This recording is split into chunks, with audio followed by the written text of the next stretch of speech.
दोस्तों मैं हूं इमरान खान। दोस्तों राजस्थान की कला व संस्कृति के अंदर दोस्तों बहुत ही इंपॉर्टेंट टॉपिक की बात कर रहे थे, जिसका नाम था दोस्तों राजस्थान के वाद्य यंत्र। तो दोस्तों राजस्थान के वाद्य यंत्रों की चर्चा कर रहे थे और इसी क्रम को आगे बढ़ाते हुए दोस्तों पहले नंबर पे अपन ने कहा था कि राजस्थान के वाद्य यंत्रों को 4 भागों में डिवाइड किया गया है। तत्व वाद्य यंत्र, सुशीर वाद्य यंत्र, औनद वाद्य यंत्र और घन वाद्य यंत्र। दोस्तों अब तक अपन बात कर चुके हैं केवल तत्व वाद्य यंत्र की, ऐसे वाद्य यंत्र जिनके अंदर तार लगे हों, ऐसे वाद्य यंत्र जिनके अंदर तार लगे हों दोस्तों उन्हें क्या कहा जाएगा? तत्व वाद्य यंत्र। दोस्तों आज अपन जो चर्चा करेंगे वह बात करेंगे दोस्तों सुशीर वाद्य यंत्र की। सुशीर वाद्य यंत्र किसे कहा जाएगा? बोलिए, सुशीर वाद्य यंत्र किसे कहा जाएगा? तो नंबर 2 सुशीर वाद्य यंत्र।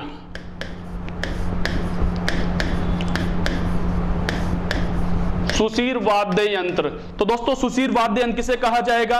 किसे कहा जाएगा दोस्तों? कि ऐसे वाद्य यंत्र जिनको फूंक देकर बजाया जाता हो। कैसे बजाया जाता हो दोस्तों? फूंक देकर। तो जिन्हें फूंक देकर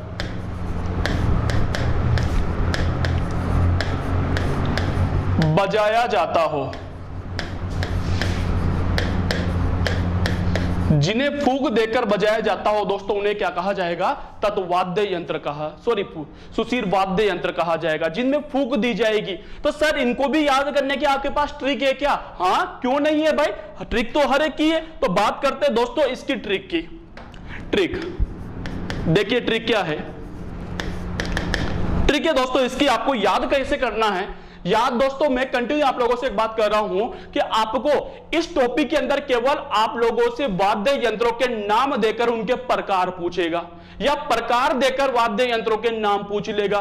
तो आपको वाद्य यंत्रों के नाम और प्रकार याद होना चाहिए। तो कैसे याद करें सर? तो दोस्तों ट्रिक देखिए कि बाबा ने मोना से कहा, बाबा ने मोना से कहा कि क्या कहा? क्या कहा? कि तू पुंगी कसकर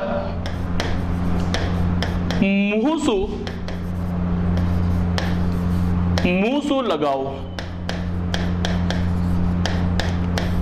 तो ट्रिक देखिए, बहुत इजी ट्रिक बनी है दोस्तों कि बाबा ने मोना से कहा, क्या कहा? कि तू जो पुंगी है ना, पुंगी बज नहीं रही तो एक काम कर, कसकर मुंह से लगाओ। तो इससे क्या है दोस्तों, इस छोटे से ट्रिक से कि बाबा ने मोना से कहा कि तू पुंगी कसकर मुंह से लगाओ, इससे आपकी पूरे के पूरे जितने भी इंपॉर्टेंट महत्वपूर्ण सुशीर वाद्य यंत्र है दोस्तों वो आपको एक ही बार में याद हो जाएंगे। तो ट्रिक एक बार बोल दीजिए कि बाबा ने मोना से कहा कि तू पुंगी कसकर मुंह से लगाओ। क्लियर दोस्तों? तो सर कैसे हुआ देखिए, नंबर 1 यहां से लेते हैं। नंबर 1 क्या रहा है दोस्तों? आपके बा रहा है। तो बा से बना दोस्तों आपका जो वाद्य यंत्र बना दोस्तों, ये बना आपके बाकिया। कौन सा वाद्य यंत्र दोस्तों? बाकिया वाद्य यंत्र। तो अब आपसे एग्जामिनर यूं पूछेगा कि बाकिया वाद्य यंत्र कौन सा वाद्य यंत्र है, तो आपको क्या बताना है दोस्तों? कौन सा वाद्य यंत्र बताना पड़ेगा? सुशीर बताना पड़ेगा। क्यों बताना पड़ेगा भाई? क्यों बताना पड़ेगा भाई? क्योंकि सर ये फूंक देकर बजाया जाता है। नंबर 2 वापस क्या आ गया दोस्तों? आपके बा आ गया। नंबर 2 पर वापस क्या आ गया? बा आ गया। तो इस बा से बना दोस्तों आपके बांसुरी वाद्य यंत्र। कौन सा वाद्य यंत्र बेटाओ? बांसुरी वाद्य यंत्र। तो बांसुरी जो वाद्य यंत्र है यह भी फूंक देकर बजाया जाता है, इसलिए दोस्तों इसे क्या कहा जाता है? सुशीर वाद्य यंत्र कहा जाता है। क्लियर दोस्तों? तीसरे नंबर पे आ जाओ। तीसरे नंबर क्या आ रहा है? देखो एक एक वर्ण से मैं वाद्य यंत्र बना रहा हूं। तीसरे नंबर पे है दोस्तों आपका ने से जो बना दोस्तों ये बना आपका नड़ वाद्य यंत्र। कौन सा वाद्य यंत्र बेटाओ? नड़ वाद्य यंत्र। अब नड़ वाद्य यंत्र भी कौन सा होगा? सुशीर होगा। क्यों होगा? क्योंकि दोस्तों ये भी काहे से बजाया जाता है? काहे से बजाया जाता है? फूंक देकर बजाया जाता है। तो जो फूंक देकर बजाया जाएगा उसे क्या कहा जाएगा? सुशीर कहा जाएगा। अगला क्या आ रहा है दोस्तों आपका? नंबर 4 पे दोस्तों मो से बन गया दोस्तों आपके, मो से बन गया दोस्तों आपका मोरचंग वाद्य यंत्र। कौन सा वाद्य यंत्र दोस्तों? मोरचंग वाद्य यंत्र। तो जो मोरचंग वाद्य यंत्र है दोस्तों वह भी कौन सा वाद्य यंत्र है? सुशीर वाद्य यंत्र है। नंबर 5 पे आ जाता हूं। नंबर 5 पे क्या आ रहा है दोस्तों आपके? मो के बाद ना आ गया, नाना। तो दोस्तों ना से क्या बना फिर सर? तो ना से बना दोस्तों आपके नागफणी। कौन सा वाद्य यंत्र दोस्तों? नागफणी। तो नागफणी जो होता है दोस्तों वह भी कौन सा वाद्य यंत्र होता है? कौन सा वाद्य यंत्र होगा दोस्तों? सुशीर होगा। क्यों होगा दोस्तों? क्योंकि सुशीर जो है वह को फूंक देकर बजाया जाता है। तो नागफणी भी दोस्तों फूंक देकर बजाई जाती है। क्लियर दोस्तों? नंबर 6 अगला क्या है दोस्तों? से बन गया दोस्तों आपका, ध्यान देना दोस्तों, से जो वाद्य यंत्र बना दोस्तों वो बनेगा आपका, एक सेकेंड, से बना दोस्तों आपके सतारा वाद्य यंत्र। कौन सा वाद्य यंत्र दोस्तों? सतारा वाद्य यंत्र। तो सतारा जो वाद्य यंत्र है दोस्तों वह कौन सा वाद्य यंत्र है? सुशीर वाद्य यंत्र है। क्यों? क्योंकि दोस्तों यह फूंक देकर बजाया जाता है। क्लियर दोस्तों? अगली आ जाओ दोस्तों।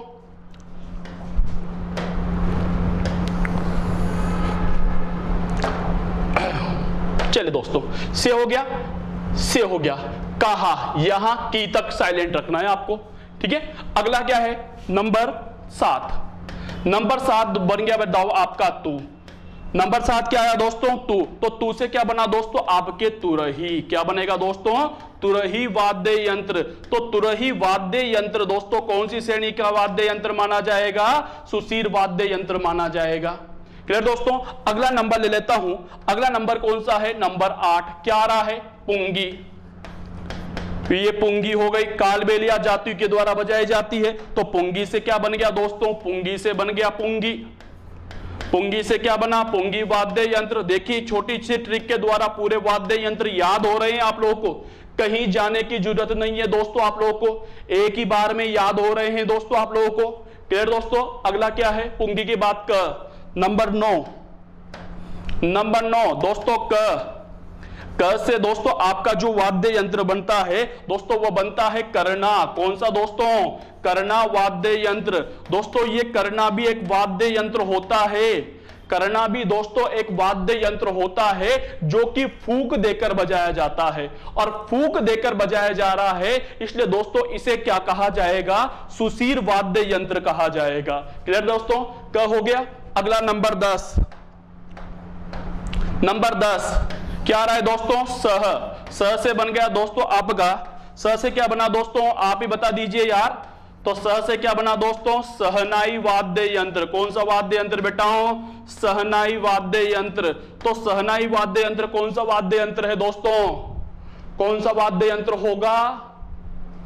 सुशीर वाद्य यंत्र होगा, क्योंकि सहनाई भी फूंक देकर बजाई जाती है भाई। क्लियर? इस कर को साइलेंट रखना है। नंबर 11 क्या आ गया दोस्तों? मुंह से बन गया दोस्तों आपके मुरला वाद्य यंत्र। कौन सा वाद्य? चलिए, मुंह से दोस्तों आपका जो वाद्य यंत्र बना दोस्तों वह बना आपका मुरला वाद्य यंत्र। कौन सा वाद्य यंत्र? मुरला वाद्य यंत्र। तो जो मुरला वाद्य यंत्र है दोस्तों ये भी कौन सी श्रेणी में आता है? काय में आएगा दोस्तों? सुशीर के अंदर आएगा। क्यों? क्योंकि दोस्तों मुरला भी फूंक देकर बजाया जाता है। क्लियर दोस्तों? अगला फिर क्या आ रहा है? सु। मुंह के बाद क्या आ रहा है? नंबर 12 पे सु से दोस्तों बन गए आपके सुरनाई। क्या बन गए दोस्तों? सुरनाई बन गई। और सु से, एक मिनट रुक जाइए,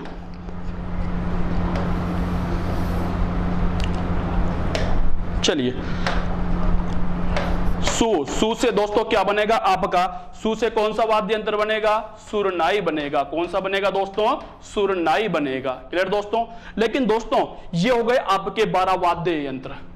12 वाद्य यंत्र हो गए, लेकिन दोस्तों एक इंपॉर्टेंट वाद्य यंत्र जो ट्रिक में नहीं आ पाया है भाई, और उसको भी याद रखना है। नंबर 13 पर लिख देता हूं डायरेक्ट उसे, और उसका नाम है दोस्तों आपके अलगोजा। अलगोजा, 2 अलगोजों को एक साथ रखकर बजाया जाता है तो उसे अलगोजा कहा जाता है। तो देखिए दोस्तों एक छोटी सी ट्रिक के द्वारा आप पूरे वाद्य यंत्रों को याद कर सकते हो। मेन चीज दोस्तों मेरे को यही समझाना है आप लोग को। डिटेल में तो बात कर लेंगे दोस्तों, लेकिन पहले ये पूछता है कि ये वाद्य यंत्र कौन सा वाद्य यंत्र है, तो ये वाद्य यंत्र ये होता है। क्लियर दोस्तों, अगली बात कर लेते हैं। अब दोस्तों इनकी डिटेल से बात करते हैं। तो पहला वाद्य यंत्र आपके सामने आया है शहनाई। मांगलिक वाद्य यंत्र माना जाता है। फोटो इधर देखिए, मांगलिक कौन सा वाद्य यंत्र है दोस्तों, ये आपका शहनाई है। शहनाई देखिए इस तरह की बनी होती है, आपने विवाह के अवसर पर देखा होगा, विवाह के अवसर पर बाहर बैठकर बजाई जाती है। तो मांगलिक वाद्य यंत्र माना जाता है जो कि मांगलिक अवसर पर बजाया जाता है। तो देखिए शहनाई, सुशीर वाद्य यंत्रों में शहनाई को सर्वश्रेष्ठ माना जाता है। तो सुशीर वाद्य यंत्रों के अंदर सर्वश्रेष्ठ वाद्य यंत्र कौन सा है, तो कौन सा है दोस्तों, आपके शहनाई है। सुशीर वाद्यों के अंदर सबसे बेस्ट जो वाद्य यंत्र माना जाता है वह क्या माना जाएगा, शहनाई माना जाएगा। शहनाई को सुरीला व मांगलिक वाद्य यंत्र माना जाता है।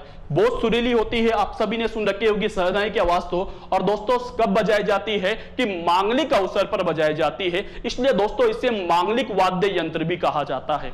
अगली बात कर रहे हैं, शहनाई का जो निर्माण है वह शीशम की लकड़ी से होता है। काय की लकड़ी से दोस्तों, शीशम की लकड़ी से या फिर सागवान की लकड़ी से होता है, से किया जाता है। यानी दोस्तों शहनाई का निर्माण करने में मुख्य रूप से दोस्तों खास तौर पर शीशम की लकड़ी का प्रयोग किया जाता है।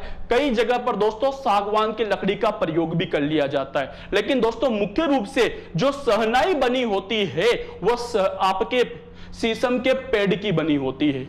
चलो अगली, शहनाई की आकृति चिलम के जैसी होती है। इसकी आकृति कैसी होगी दोस्तों, देखिए आकृति आपको फोटो नजर आ रहा होगा, चिलम के जैसी होती है।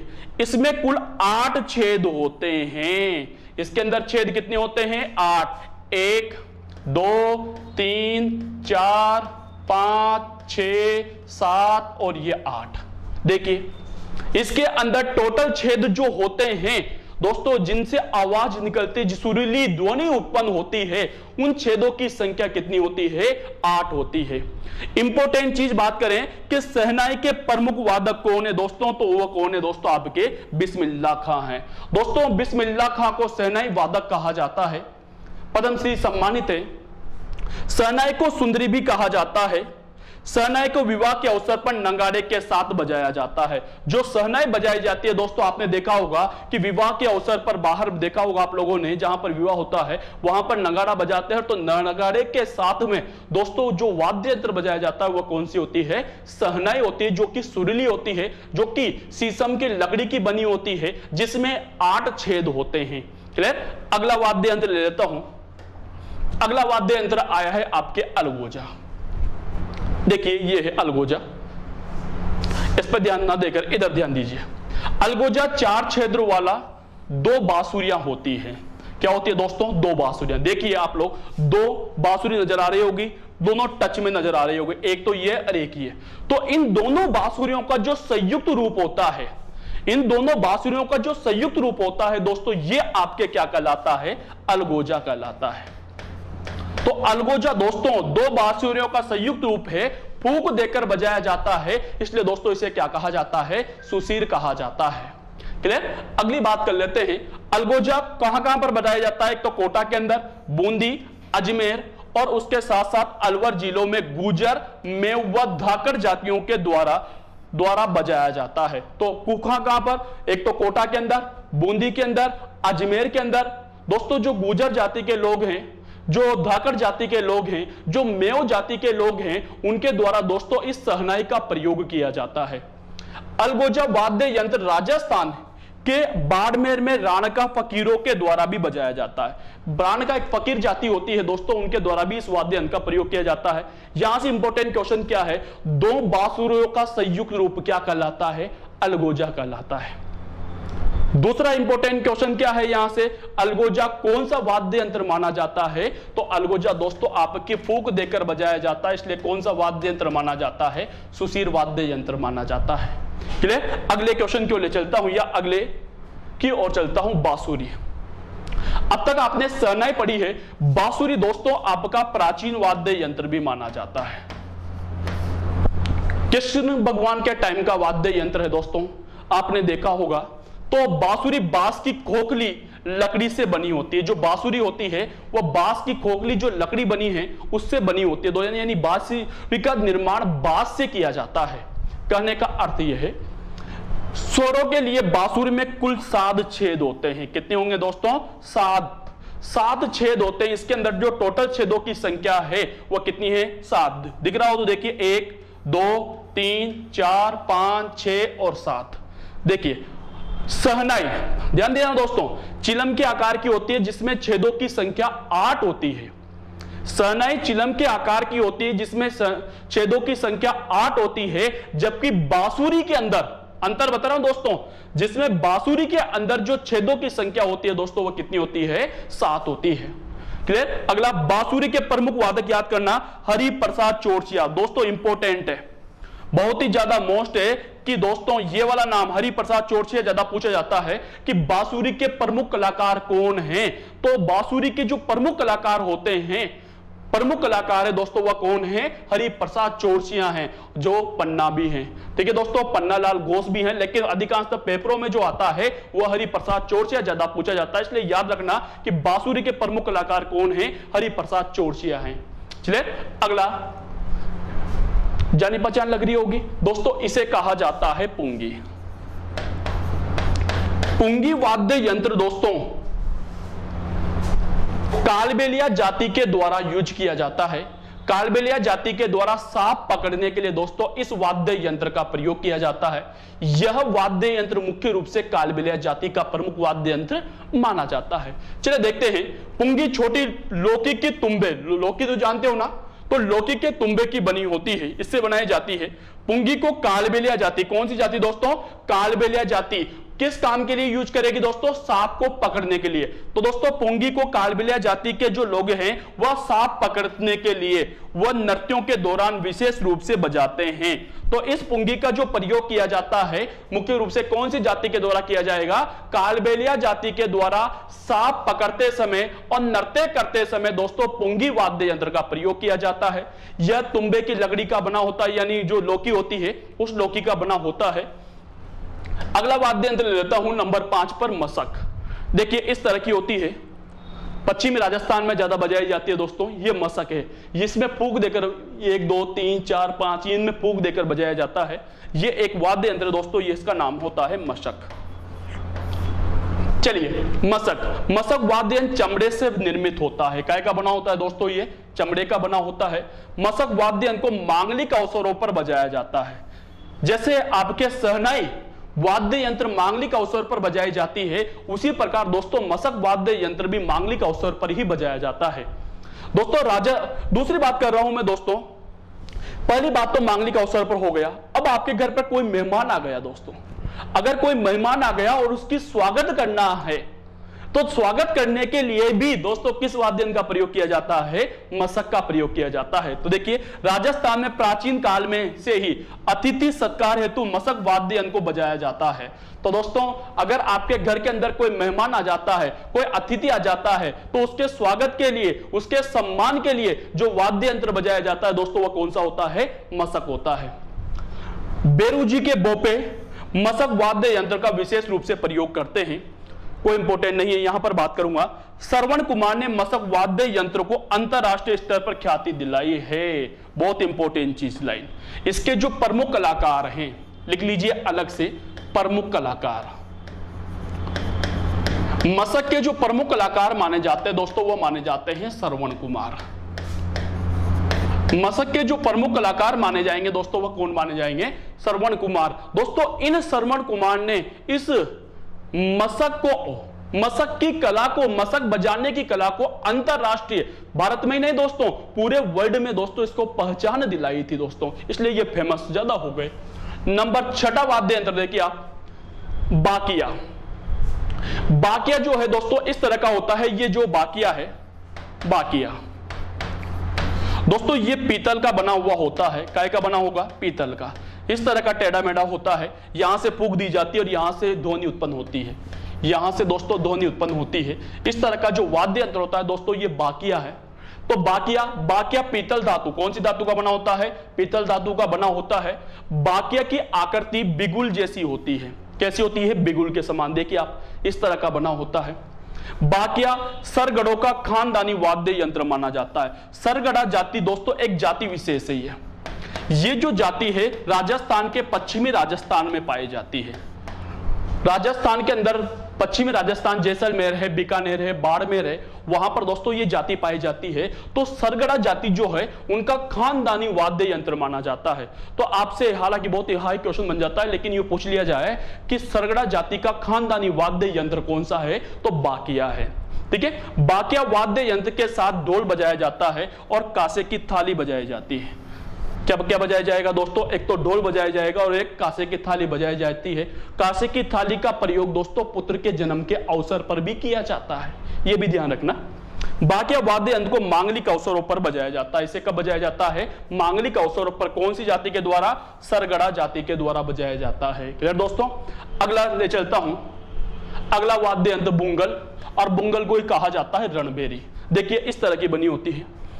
जब युद्ध स्थल पर युद्ध होता है, आपने देखी होगी मूवी के अंदर, या राजा महाराजाओं का जो दरबार होता है वहां पर भी दो बड़े बड़े पुपाड़े वाले खड़े होते हैं, जिसे आप बोलते हो पुपाड़ा वाला। वो जो पुपाड़े वाले होते हैं, पुपाड़ी नहीं होती दोस्तों, वो रणभेरी होती है। क्या होती बेटा, रणभेरी। तो दोस्तों बुंगल वाद्य यंत्र पीतल की लंबी नली से निर्मित होता है, पीतल का बना होता है, लंबा वाद्य यंत्र होता है। बुंगल वाद्य यंत्र को युद्ध शुरू होने करने से पहले बजाया जाता है। कब बजाया जाता है दोस्तों, युद्ध के अवसर पर। राजा महाराजाओं के दरबार में भी दोस्तों इसे बजाया जाता था, याद रखना। बुंगल मेवाड़ में भवाइयों का प्रमुख वाद्य यंत्र माना जाता है। बुंगल बिगुल की भांति रण वाद्य यंत्र है। जैसे बिगुल बजते हैं ना दोस्तों, उसी प्रकार दोस्तों रणबेरी भी वहां पर बजाई जाती है। बुंगल को ही रणबेरी कहा जाता है। तो युद्ध अवसर पर कौन सा वाद्य यंत्र बजाया जाता है, तो बुंगल वाद्य यंत्र बनाया जाता है, जो कि पीतल का बना हुआ होता है। क्लियर। अगले वाद्य यंत्र, अगला वाद्य यंत्र है दोस्तों आपका मोरचंग। ये देखिए इस तरह का होता है, यहां से फूंक देकर के लंबी से रस्सी सी होती है, इस तरह का ये वाद्य यंत्र बना होता है। इस वाद्य यंत्र को क्या कहा जाता है, मोरचंग कहा जाता है। क्लियर। अब देखिए मोरचंग लोहे का बना छोटा वाद्य यंत्र होता है, छोटा सा होता है। मोरचंग वाद्य यंत्र को लंगा जाति के द्वारा बजाया जाता है। कौन सी जाति के द्वारा, लंगा जाति के द्वारा। केवल इंपॉर्टेंट क्वेश्चन ये बनता है कि मोरचंग कौन सा वाद्य यंत्र है, तो कौन सा वाद्य यंत्र माना जाएगा, सुसीर वाद्य यंत्र माना जाएगा। क्लियर दोस्तों। अगला 9वां वाद्य यंत्र आपके सामने, कुछ जाना पहचान लग रहा हो दोस्तों आप लोगों को, और इस वाद्य यंत्र का नाम क्या है दोस्तों, सतारा है। क्या है दोस्तों, सतारा। अभी दोस्तों एक मिनट यहां पर गौर करना कि यहां पर तारा आ रहा है, तो तारा समझकर ये मत सोच देना कि मार साहब इसमें तार लगे होंगे।